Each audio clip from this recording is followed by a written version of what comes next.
Everyone, स्वागत है आप सभी का स्टेप टू सक्सेस क्लासेस में डेली करंट अफेयर्स सीरीज में। आज के वीडियो में हम लोग 9 से 11 अगस्त 3 दिन का 9, 10 और 11 अगस्त 3 दिन का करंट एक साथ डिस्कस कर रहे हैं। ठीक है, बाकी जो भी इसमें क्वेश्चंस हम लोग डिस्कस करने वाले हैं वो एज यूजुअल फ्री पीडीएफ के माध्यम से आपको टेलीग्राम ग्रुप के थ्रू आपको ये अवेलेबल हो जाएंगे। ये टेलीग्राम ग्रुप का आपका यूजर नेम है। बाकी वीडियो डिस्क्रिप्शन में भी टेलीग्राम ग्रुप का लिंक दिया हुआ है, वहां से आप ये ग्रुप ज्वाइन करके ये करंट अफेयर्स की जो हो पीडीएफ हैं ले सकते हैं। इसके अलावा जो करंट अफेयर्स के 500 अति महत्वपूर्ण क्वेश्चंस हैं, अभी तक के पिछले 6 महीने में जो करंट अफेयर्स के 500 अति महत्वपूर्ण क्वेश्चंस रहे हैं, उनकी भी एक पीडीएफ कंपाइल की हुई है, वो भी आप टेलीग्राम ग्रुप से ले सकते हैं। उसमें ऑब्जेक्टिव फॉर्म में क्वेश्चंस हैं और उसके अलावा डिटेल्ड मंथली मैगजीन्स भी अवेलेबल हैं। मंथली करंट अफेयर्स के वीडियोस भी चैनल पे अवेलेबल हैं। तो लगभग आपकी करंट की जो है वो कॉम्प्रिहेंसिव तैयारी आप अगर चैनल को फॉलो करते रहेंगे तो उससे ही हो जाएगी। ठीक है, स्टार्ट करते हैं आज के पहले क्वेश्चन से। पहला क्वेश्चन है विश्व तीरंदाजी चैंपियनशिप। ठीक है, आर्चरी की जो चैंपियनशिप है इसमें व्यक्तिगत विश्व खिताब जीतने वाली, ठीक है, पहली भारतीय बन गई है। ऑप्शन है अदिति स्वामी, परनीत कौर, ज्योति सुरेखा और एंड्रिया बेसेरा। तो इसका जो सही जवाब है आपका ऑप्शन ए है। ये अदिति स्वामी जो है ये विश्व तीरंदाजी चैंपियनशिप में व्यक्तिगत खिताब जीतने वाली पहली भारतीय बन गई है। ये पहली भारतीय महिला नहीं, पहली भारतीय है। मतलब इनके पहले तीरंदाजी चैंपियनशिप में किसी ने जो है वो इंडिविजुअल अवार्ड या इंडिविजुअल खिताब नहीं जीता है, पहली बन गई है अदिति स्वामी। ठीक है, ये क्या हुआ है 2023 विश्व तीरंदाजी चैंपियनशिप का आयोजन हुआ है। ये 31 जुलाई से 6 अगस्त 2023 तक बर्लिन जर्मनी में किया गया था। ठीक है, इन्होंने अदिति ने क्या किया है, मैक्सिको की खिलाड़ी है एंड्रिया बेसेरा, इनको हराकर ये चैंपियन बनी है। इसी जीत के साथ वो सीनियर विश्व चैंपियनशिप में व्यक्तिगत स्पर्धा में पहली भारतीय विश्व चैंपियनशिप बन गई है। जो इंडिविजुअल कंपटीशन है, पर्सनल लेवल का है, ठीक है, उसमें ये क्या कर गई है, पहली वर्ल्ड चैंपियन बन गई हुई है। अदिति बनी है मैक्सिको की एंड्रिया बेसेरा को हराकर। ठीक, बाकी 2023 विश्व तीरंदाजी चैंपियनशिप में सर्वाधिक पदक विजेताओं में भारत पहले स्थान पर आया। सबसे ज्यादा जो मेडल्स जीते हुए हैं वो भारत ने जीते हुए हैं और भारत ने 3 स्वर्ण 3 गोल्ड जीते हैं और 1 ब्रॉन्ज मेडल, मतलब टोटल 4 जो है मेडल्स इन्होंने भारत ने जीते हैं और पहले स्थान पर रहा है। प्रतियोगिता का जो आयोजन हुआ है वो बर्लिन जर्मनी में हुआ है। अदिति ने जीता हुआ है और मैक्सिको की एंड्रिया बेसेरा को हरा कर जीता हुआ है। ठीक है, नेक्स्ट क्वेश्चन पे चलते हैं।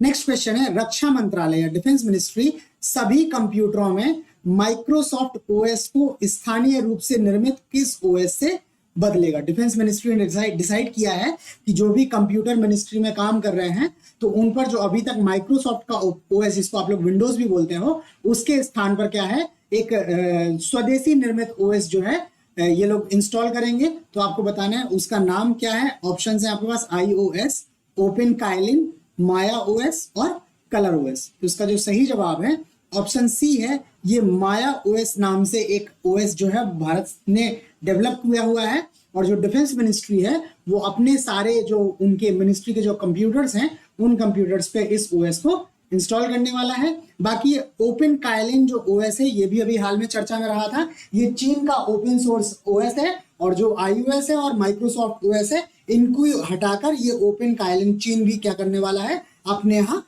प्रमोट करने वाला है। ठीक है, और भारत ने ये बनाया हुआ है, इसका नाम रखा है माया ओएस। ठीक, ये जो माया ओएस है ओपन सोर्स ओएस है उबंटू। ठीक है, उसका नाम है उबंटू, इस पर आधारित है। ये माया ऑपरेटिंग सिस्टम स्वदेशी रूप से विकसित किया गया है, इंडिजियसली डिजाइंड है।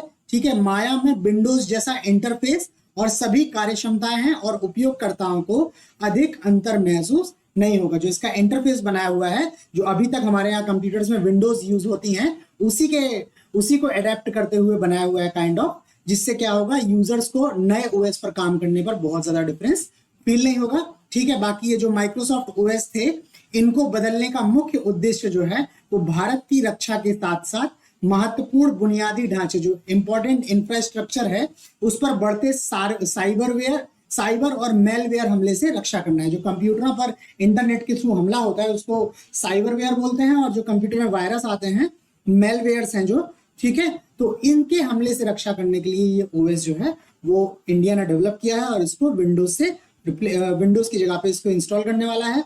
और इनका जो टारगेट है वो है 15 अगस्त से पहले साउथ ब्लॉक, ठीक है, जो आप प्रेसिडेंट हाउस के बगल में देखते हैं नॉर्थ ब्लॉक साउथ ब्लॉक, जहां पर मिनिस्ट्रीज हैं, तो साउथ ब्लॉक में डिफेंस मिनिस्ट्री है, ठीक है। तो साउथ ब्लॉक में इंटरनेट से जुड़े कंप्यूटरों पर माया ऑपरेटिंग सिस्टम इंस्टॉल कर दिया जाएगा, ठीक है। 15 अगस्त से पहले इन्होंने करने का टारगेट किया हुआ है, ठीक है। अगला क्वेश्चन देखते हैं। अगला क्वेश्चन है, हाल ही में भारत की कौन सी academy Interpol global academy network में शामिल हो गई? इंटरपोल का तो आप लोगों ने नाम सुना होगा, तो इंडियन एकेडमी भी इसमें शामिल हुई है। ऑप्शन है आपके पास ईडी, एनआईए, आईबी और सीबीआई, ठीक है। तो इसका जो सही जवाब है आपका ऑप्शन डी, इसका जो आपका सही जवाब है ये ऑप्शन डी है। ये सीबीआई जो है अभी हाल में इंटरपोल ग्लोबल एकेडमी में शामिल हुई है। CBI central bureau of investigation, केंद्रीय जांच ब्यूरो अकादमी इंटरपोल ग्लोबल अकादमी नेटवर्क की 10वीं सदस्य बन गई है। जो इंटरपोल ग्लोबल एकेडमी का नेटवर्क है उसमें 9 सदस्य पहले से थे, ये सीबीआई जो है वो 10वीं सदस्य बन गई है। ये क्या करता है, संयुक्त प्रशिक्षण कार्यक्रमों और अनुसंधान परियोजनाओं के विकास और डिलीवरी में मदद करेगा, ठीक है। और ये सीबीआई एकेडमी जो है वो गाजियाबाद में स्थित है। यह अपराध जांच, अभियोजन और सतर्कता कार्यप्रणाली के क्षेत्र में एक प्रमुख प्रशिक्षण संस्थान है, ठीक है। इंडिया का एक लीडिंग इन्वेस्टिगेशन एजेंसी है ये, ठीक है, सीबीआई, और ये गाजियाबाद में स्थित है। इंटरपोल की 10वीं सदस्य बन गई है। अगला क्वेश्चन है, वैज्ञानिकों को किस राज्य के जीवाश्मों में पौधे खाने वाले डायनासोर की एक नई प्रजाति के अवशेष मिले हैं, ठीक है। ऑप्शन है आपके पास गुजरात, महाराष्ट्र, राजस्थान और कर्नाटक। तो इसका जो सही जवाब है ऑप्शन सी है। ये राजस्थान में हाल में वैज्ञानिकों को जो जीवाश्म, जो पौधे खाने वाले डायनासोर के जीवाश्म की जो है अवशेष मिले हुए हैं, जीवाश्म मिले हुए हैं। ये राजस्थान के जैसलमेर में, ठीक है, बॉर्डरिंग डिस्ट्रिक्ट है राजस्थान का जैसलमेर, पाकिस्तान बॉर्डर पे लगता है। और ये आईआईटी रुड़की जो है, Indian institute of technology Roorkee, और भारतीय भूवैज्ञानिक सर्वेक्षण जीएसआई के वैज्ञानिकों ने जैसलमेर में लंबी गर्दन वाले पौधे खाने वाले डेक्रियोसॉरिड डायनासोर के सबसे पुराने जीवाश्म अवशेषों की खोज की है। यह जो क्या था, जो जैसलमेर है, ये एरिया है, भारत जो है वो डायनासोर के विकास का एक प्रमुख केंद्र था, ठीक है। इसे थोरोसाइरस इंडिकस नाम दिया गया है, ठीक है। थोरो थार रेगिस्तान को संदर्भित करता है जहां जीवाश्म पाए गए हैं, और दूसरा इसके मूल देश को संदर्भ करता है, ठीक है। इसका नाम है थोरोसॉरस इंडिकस, ठीक। अगले क्वेश्चन पे चलते हैं। अगला क्वेश्चन है, भारत छोड़ो आंदोलन, जिसको क्विट इंडिया मूवमेंट भी बोलते हैं, की वर्षगांठ मनाने के लिए हर साल किस तारीख को अगस्त क्रांति दिवस या भारत छोड़ो दिवस जो है वो मनाया जाता है? ऑप्शन है 7 अगस्त, 8 अगस्त, 9 अगस्त और 10 अगस्त। तो इसका जो सही जवाब है आपका वो ऑप्शन बी है। प्रतिवर्ष 8 अगस्त को भारत छोड़ो दिवस या अगस्त क्रांति दिवस के रूप में मनाया जाता है, ठीक है, क्विट इंडिया मूवमेंट की वर्षगांठ पर, ठीक है। ये इस वर्ष जो रही है ये 81वीं वर्षगांठ रही है। 8 अगस्त 1942 को भारत छोड़ो आंदोलन हुआ था, और इसी दिन महात्मा गांधी ने करो या मरो का नारा दिया हुआ था, ठीक है। और भारत छोड़ो आंदोलन की जो शुरुआत हुई थी वो मुंबई के ग्वालियर टैंक से हुई थी। आंदोलन के दौरान यूपी में बलिया, बंगाल में तामुलक, महाराष्ट्र में सतारा और उड़ीसा में तलचर जैसी जगहों पर समानांतर या पैरेलल गवर्नमेंट्स बनी थी। जो लोकल लोग थे उन्होंने अपनी सरकारें यहाँ पर अलग से बना ली हुई थी, जबकि ब्रिटिश सरकारें वहां पर ऑलरेडी थी। तो यूपी में बलिया, बंगाल में तामुलुक, महाराष्ट्र में सतारा और उड़ीसा में तलचर। प्लस इसमें आपसे क्वेश्चन ये भी पूछा जाता है कि बलिया की जो सरकार बनी हुई थी उसको हेड कौन कर रहा था, बंगाल की सरकार को हेड कौन कर रहा था, महाराष्ट्र में सतारा में जो सरकार बनी थी उसको हेड कौन कर रहा था। इस तरह के क्वेश्चन भी आपसे स्टैटिक जीके में पूछे जाते हैं। तो ये आप देख लीजिएगा कि इस टाइम जो बलिया, तामुलुक, सतारा और उड़ीसा में ये तलचर में जो पैरेलल गवर्नमेंट्स बनी थी उनके लीडर्स कौन थे, उनके नेता कौन थे, ठीक है। अगले क्वेश्चन पे चलते हैं। अगला क्वेश्चन है, हाथी जनगणना 2023 के अनुसार किस राज्य में हाथियों की कुल संख्या सबसे अधिक है? ऑप्शन है आपके पास तमिलनाडु, आंध्र प्रदेश, कर्नाटक और महाराष्ट्र। तो इसका जो सही जवाब है ऑप्शन सी है। ये कर्नाटक राज्य में क्या है, हाथियों की संख्या सबसे ज्यादा है। अभी एक रिपोर्ट आई हुई है, ठीक है, एशियाई हाथियों की आबादी और जनसांख्यिकी अनुमान 2023 पर एक अंतरिम रिपोर्ट या इंटरिम रिपोर्ट के अनुसार कर्नाटक में हाथियों की जो संख्या है वो करीब 6395 तक पहुंच गई है, जो देश में सबसे अधिक, देश में सबसे ज्यादा हाथी कर्नाटक में है। बाकी कर्नाटक वन विभाग ने 17 से 19 मई तक पड़ोसी राज्य केरल, तमिलनाडु, आंध्र प्रदेश, महाराष्ट्र और गोवा के सहयोग से एक समकालिक जनगणना भी इन्होंने आयोजित की है और निकल कर आया है कि कर्नाटक में जो हाथी का औसत घनत्व है, एवरेज डेंसिटी है, ये 0.34 प्रति वर्ग किलोमीटर है। तो मतलब आप मोटा मोटा देखेंगे तो प्रति 3 वर्ग किलोमीटर पर आपको जो है एक हाथी वहां पर अवेलेबल है। ठीक है, बाकी 1116 हाथियों वाले बांदीपुर टाइगर रिजर्व का घनत्व सबसे अधिक 0.96 प्रति वर्ग किलोमीटर है। मतलब हर एक वर्ग किलोमीटर पर एक हाथी वहां पर मिल जाएगा आपको बांदीपुर टाइगर रिजर्व में। और यहाँ पर हाथियों की संख्या भी जो है वो 1116 है। बाकी हाथियों की सबसे ज्यादा संख्या कर्नाटक राज्य में। ठीक, अगले क्वेश्चन पर चलते हैं। अगला क्वेश्चन है, हाल ही में किस राज्य के मुश्क चावल को जीआई टैग दिया गया है? ऑप्शन है बिहार, कर्नाटक, जम्मू कश्मीर और असम। तो इसका जो सही जवाब है ऑप्शन सी है, ये जम्मू कश्मीर के मुश्क बुद्जी जो चावल है इसको हाल में जीआई टैग जो है मिला हुआ है। ये क्या है? जम्मू कश्मीर के राजौरी जिले के राजौरी चिकरा लकड़ी शिल्प और अनंतनाग जिले के मुश्क बुद्जी चावल को भौगोलिक संकेत या जीआई टैग प्राप्त हुआ है। 2 हो गए हैं। ठीक है, राजौरी जिले का राजौरी चिकरा लकड़ी शिल्प और अनंतनाग जिले के मुश्क बुद्जी चावल। ये चावल की विशेषता क्या है? अपने छोटे मोटे दानों और सुगंधित सार की विशेषता वाला बेशकीमती मुश्क बुद्जी चावल कश्मीर के ऊंचे मैदानों में विशेष रूप से अनंतनाग जिले में उगाया जाता है।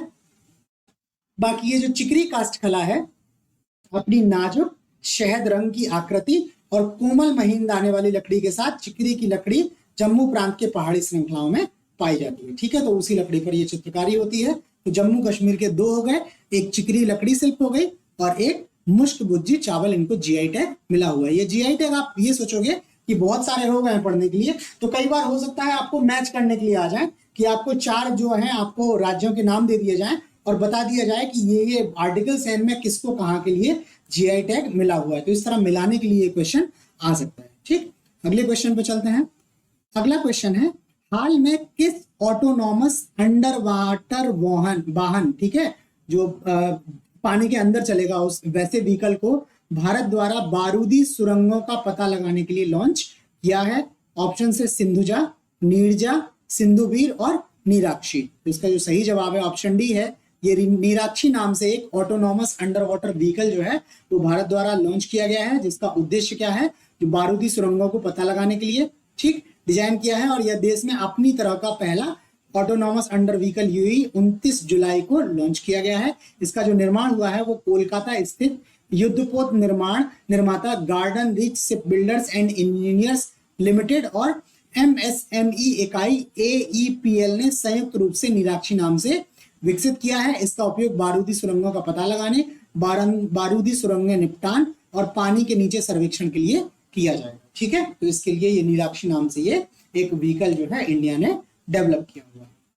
अगला क्वेश्चन है, हाल ही में आईएनएस विशाखापत्तनम और आईएनएस त्रिकंड किस देश के साथ द्विपक्षीय अभ्यास के लिए रवाना हुए हैं? ऑप्शन है दुबई, श्रीलंका, मलेशिया और म्यांमार। तो इसका जो सही जवाब है ऑप्शन ए है, ये दुबई और भारत के बीच में एक द्विपक्षीय जो है वो सैन्य अभ्यास होने वाला है। ठीक है, और उसमें भाग लेने के लिए आईएनएस विशाखापत्तनम और आईएनएस त्रिकंड नाम के 2 पोत क्या है रवाना हुए हैं। इस युद्ध अभ्यास का जो नाम है वो है जायद तलवार। ठीक है, ये यूएई, यूनाइटेड अरब अमीरात, ये संयुक्त अरब अमीरात और भारत की नौसेनाओं के बीच का द्विपक्षीय अभ्यास है जायद तलवार, और इसी में भाग लेने के लिए 2 पोत गए हुए। ठीक है, अगला क्वेश्चन देखते हैं। अगला क्वेश्चन है, हाल में किस सिंड्रोम के लिए कर्नाटक हाईकोर्ट ने केंद्र सरकार को निर्देश जारी किए हैं? ऑप्शन है Down syndrome, Turner syndrome, Havana syndrome और एडवर्ड सिंड्रोम। तो इसका जो सही जवाब है आपका ऑप्शन सी है, ये हवाना सिंड्रोम के लिए। ठीक है, इसकी जांच वगैरह के लिए क्या है, कर्नाटक हाईकोर्ट ने क्या किया है, केंद्र सरकार को नोटिस दिया है। एक्चुअल में किसी ने जो है वो एक रिट के लिए बोला हुआ था कर्नाटक हाईकोर्ट को, जिसको मैंडमस बोलते हैं। ठीक है, तो उसी के थ्रू क्या है, कर्नाटक सरकार ने ये हाईकोर्ट को आदेश दिए हैं इसमें जांच करने के लिए। ठीक है, केंद्र सरकार ने और उस पर बोला है कर्नाटक हाईकोर्ट से कि वो भारत में हवाना सिंड्रोम के मामले पर गौर करेगी। ये केंद्र सरकार ने उनको बोला भी हुआ है और कर्नाटक ने सरकार हाई कोर्ट ने इनको जो है वो इंस्ट्रक्शंस इशू किए हैं। बाकी देखते हैं हवाना सिंड्रोम क्या है। तो हवाना सिंड्रोम जो है वो मानसिक स्वास्थ्य लक्षणों का एक समूह है, मतलब इसका सिंगल सिम्टम नहीं है, ये ग्रुप में है सिम्टम। इस सिंड्रोम में बिना किसी बाहरी शोर के कुछ आवाजें सुनना, मतली, चक्कर और सिरदर्द, स्मरण शक्ति की क्षति और संतुलन संबंधी समस्याएं जैसे लक्षण अनुभव होते हैं। ठीक है, तो ये मल्टीपल इसके जो हैं वो आपको सिम्टम्स बोले जा सकते हैं, ये हैं हवाना सिंड्रोम के। और संतुलन संबंधी समस्याएं इसलिए आती हैं बिकॉज जब आप चल रहे होते हैं तो आपको कानों से जो आवाज वगैरह आती है उसके बेसिस पे भी क्या है आप बैलेंस बना रहे होते हो। ठीक है, तो इस तरह की समस्याएं इससे आने लगती हैं। और इसका अनुभव जो है हवाना सिंड्रोम का अनुभव पहली बार अमेरिकी खुफिया अधिकारी जो अमेरिका के इंटेलिजेंस ऑफिसर थे और जो इनके कर्मचारी हुए थे एक द्वारा हवाना में अमेरिकी दूतावास में किया गया था। जो अमेरिका का जो काउंसलेट था, दूतावास था हवाना में, वहां पे जो लोग काम कर रहे थे इंटेलिजेंस के ऑफिसर्स थे और वहां पे स्टाफ था, उनके द्वारा ये सिंड्रोम का पहली बार अनुभव किया गया था। उसी के नाम पर इसका सिंड्रोम का नाम हवाना सिंड्रोम रखा गया है। और इसमें क्या है, मेडिकल जांच में दावा किया गया कि उच्च शक्ति वाले हाई फ्रीक्वेंसी वाले माइक्रोवेव्स का इस्तेमाल पीड़ितों के तंत्रिका तंत्र को या तो नुकसान पहुंचाने या उसमें हस्तक्षेप करने के लिए किया जाता है। ठीक है, ये इसका एक कारण हो सकता है हवाना सिंड्रोम का। ठीक है, कि अगर इस तरह का कोई घटना होती है तो उससे लोगों को ये हवाना सिंड्रोम जैसी बीमारी लग सकती है। ठीक, अगले क्वेश्चन को देखते हैं।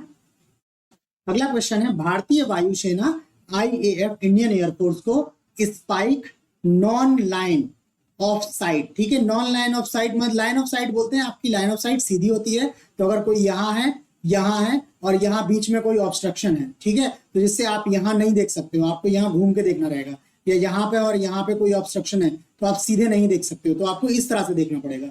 तो नॉन जो इन्होंने ये जो क्वेश्चन है इसमें है spike non line of site या NLOS एंटी टैंक गाइडेड मिसाइलें किस देश से प्राप्त हुई हैं। ऑप्शन है रूस, अमेरिका, इजराइल और फ्रांस। तो इसका जो सही जवाब है ऑप्शन सी है। ये जो है non line of site spike मिसाइलें जो है एंटी टैंक गाइडेड मिसाइलें भारत को इजराइल से मिली हुई हैं। ठीक है, ये क्या कर सकती हैं, 30 किलोमीटर की दूरी पर से लक्ष्य पर हमला कर सकती हैं। इन मिसाइलों को क्या किया जाएगा, जो हेलीकॉप्टर है MI-17 V5 हेलीकॉप्टर के बेड़े के साथ इनको इंटीग्रेट किया जाएगा, जो लंबी दूरी से लक्ष्य पर वार कर सकते हैं। यह पहाड़ों या पहाड़ियों के पीछे छुपे दुश्मनों के लक्ष्य और संपत्ति पर हमला करने के लिए बहुत उपयोगी है। एक्चुअल में कई बार क्या होता है कि कोई जो लोग हैं जो मतलब ऐसे तत्व हैं जो देश को क्षति पहुंचाना चाहते हैं, वो लोग कई बार ऐसे स्थानों पर छिपे होते हैं जहां पर आपको